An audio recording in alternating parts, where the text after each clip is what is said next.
Bonjour de l'apôtre Jean. Heureux de vivre? Alors invitons le Seigneur Yeshua, Jésus-Christ dans nos vies. Oh, il fait bon de vivre. Viens, oh mon Dieu, mon roi, mon tout-puissant, celui qui est saint, saint, saint, celui qui nous donne la vie. Oh Seigneur Jésus, merci ce matin que nous puissions marcher avec toi tout au long de cette journée. Par ta grâce, Seigneur, par ton amour, par ta présence, Seigneur, dans nos vies. Merci, Seigneur Jésus. Étends ta main, Seigneur. Étends ta main, Seigneur, sur nos enfants, sur nos épouses. Notre épouse, pas nos épouses. Je rectifie. Épouse, au singulier. Car Dieu a dit, l'homme quittera son père et sa mère et s'attachera à sa femme, pas à ses femmes. Il y en a qui ont mal lu la Bible. Non, ah oui, parce qu'ils ont lu l'Ancienne Alliance. Ah oui, dans l'Ancienne Alliance, il y a certains hommes avec plusieurs femmes. Mais non, dans la Nouvelle, il n'y a qu'une femme par homme et qu'un homme par femme. C'est mieux et c'est... Mais si tout le monde pouvait le comprendre, ça serait beaucoup mieux. Ah oui, c'est parce que les hommes, les femmes sont... Ah, c'est la chair. Hein. La chair. Ils ont fait une confusion entre la chair et l'esprit. Bon, ce matin, Seigneur Yeshua, Jésus-Christ, de quoi nous allons parler? Nous allons parler des vierges sages et des vierges folles. Quelle est la différence entre ces deux groupes de personnes? On voit vierge. Vierge, ça veut dire que quelqu'un qui est vierge, vierge de quoi déjà? Ça veut dire racheter du péché. C'est ça une vierge. Racheter du péché. Par qui? Par le Dieu sauveur Yeshua Jésus-Christ.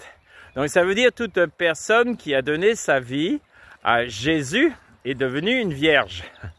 D'accord? Mais il y a une différence entre les vierges folles et les vierges sages. Quelle est donc la différence? Vous voyez, beaucoup disent... Nous sommes devenus des nouvelles créatures. Oui, il y en a qui disent cela. Mais est-ce que réellement, ils sont devenus des nouvelles créatures? C'est pas simplement parce que tu le dis. Ah bah oui, mais moi je veux le voir dans ta vie, que tu es devenu une nouvelle créature. Pourquoi? Parce que Jésus Sauveur, toi, tu n'as fait quoi? Que te repentir, c'est déjà bien. Reconnaître tes péchés, c'est mieux. Mais est-ce que tu as abandonné tes péchés? Ah, ça serait encore parfait. Abandonner les péchés, ça serait parfait. Oui, parce que dernièrement, j'avais dit à Jésus, un jour de Shabbat, qu'est-ce que tu veux que je prie et dans quel domaine tu veux que je prie?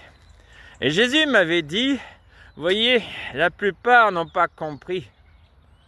Parce que s'ils comprenaient, ils changeraient leurs attitudes dans leur vie. Vous bénéficiez de toutes les grâces, à une seule condition, vous reconnaissez vos fautes. Mais vous bénéficiez pourquoi? Parce que Jésus a souffert toutes sortes de souffrances pour nous libérer du péché. Voilà pourquoi vous bénéficiez de la nouvelle alliance, de toutes les bénédictions dans la nouvelle alliance, mais il y a une condition, qu'on reconnaisse nos fautes. Et mais maintenant, en fin de compte, beaucoup de personnes ont donné leur vie à Jésus. Ah, je suis une nouvelle créature. Non, non, ils ont oublié un petit mot. Par la foi. Et la foi, c'est quoi? C'est quelque chose que tu confesses, mais qui n'est pas encore accompli dans ta vie. Ah oui, je suis une nouvelle créature par la foi. En qui? En Jésus-Christ, à condition de faire quoi? De marcher sur le chemin, le petit chemin étroit, c'est-à-dire dans l'obéissance de maintenant Jésus, Seigneur. Est-ce que Jésus est le Seigneur de ta vie? Parce que beaucoup disent Jésus Sauveur. Oui. C'est pas toi qui as souffert à la croix, c'est pas toi qui as enduré les crachats, les insultes et les flagellations, la crucifixion. Non, c'est Jésus. Mais maintenant, as-tu obéi au Seigneur en abandonnant tout péché? Oui, Jésus Seigneur, c'est aussi abandonner tout péché de ta vie. De reconnaître tes péchés, de demander pardon pour tes péchés, mais il est aussi l'agneau de Dieu qui ôte, hein, pas simplement pardon, mais ôte le péché. Mais pour cela, pour qu'il puisse ôter tes péchés, il y a un travail à faire sur toi et en toi. Hein, comme Jésus avait dit aux pharisiens, vous lavez la coupe extérieure, ça veut dire prenez le savon pour laver votre corps extérieur, vous habillez de beaux vêtements blancs, des costumes avec des cravates, avec des clinquants, mais intérieurement, vous êtes comment? Ah ben oui, intérieurement, c'est... J'ai donné ma vie à Jésus, mais intérieurement, vous faites encore quoi? Vous volez? Vous trichez? Vous mentez? Vous faites des faux témoignages? Vous êtes comment intérieurement? Ah bah oui, faut changer. Changer, ça veut dire aimer le Seigneur Jésus. Adorer Jésus, c'est changer sa vie. La vraie adoration, c'est être comme Christ. C'est ça l'adoration que Dieu veut voir dans vos vies. Donc, ça veut dire devenir des vierges sages et pures qui marchent avec Jésus, qui obéissent au Seigneur Yeshua Jésus. Veux-tu obéir au Seigneur? Veux-tu lui être soumis? Quand il te dit abandonne cela, ne fais plus cela, le fais-tu? Ou tu dis non, nous sommes sous la grâce, tout est permis. Non, sous la grâce, tout n'est pas permis.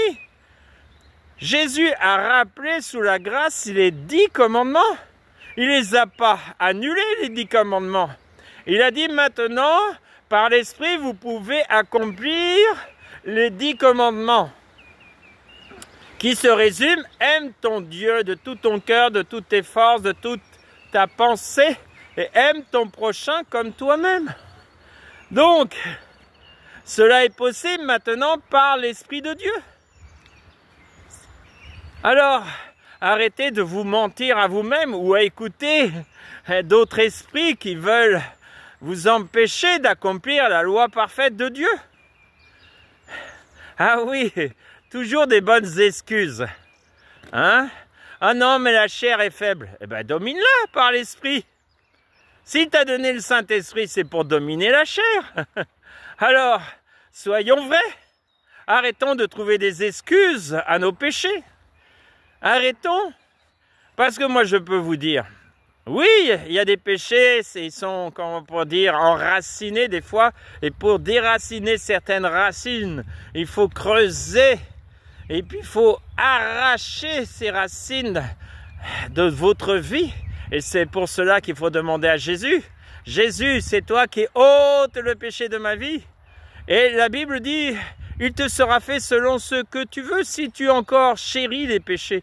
Oh mon beau petit péché, oh je l'aime beaucoup ce péché. Ben oui, si tu l'aimes, Dieu ne pourra pas le retirer de ta vie. Parce qu'il te respecte. Il respecte ton choix. Mais si tu ne retires pas ces racines de péché dans ta vie, un jour, ça sera l'enlèvement. Et tu verras les autres partir et toi rester sur la terre, tu diras, mais j'ai donné ma vie à Jésus. Oui, mais tu n'as pas obéi au Seigneur Jésus. Tu ne t'es pas soumis au Seigneur Jésus. Ah oui, il ne faut pas se tromper, hein. Il ne faut pas se tromper. Car Dieu voit tout, Dieu connaît tout. Il est omniscient, omnipotent, omniprésent. Il te regarde sur son trône. Chaque personne, il regarde chaque personne. Il voit le cheminement de chaque personne. Il connaît ton cœur mieux que toi-même des fois. Parce qu'il y a des personnes qui ne se connaissent même pas. Mais Dieu, il te connaît. Alors, ce matin, je vous dis une bonne chose. La vie est belle. À condition qu'on prenne des résolutions, des bonnes résolutions, pas des choses on dit et puis on oublie. Change ta vie avec Jésus. Pas tout seul, mais avec Jésus. Change ta vie. Alors tu verras que la vie, elle est agréable. La vie elle est merveilleuse. Tu verras des choses merveilleuses si, à une condition. Jésus a dit, pour ceux qui obéiront, ils mangeront les meilleurs plats. Les plats célestes. Les plats célestes. Pour ceux qui découvriront ça, les plats célestes. Oh papa. Donc, passez une très bonne journée. Soyez heureux de vivre. Bénissez notre Dieu pour toutes ses bontés, ses grâces. Et marchons avec Jésus. Bonne journée à tous.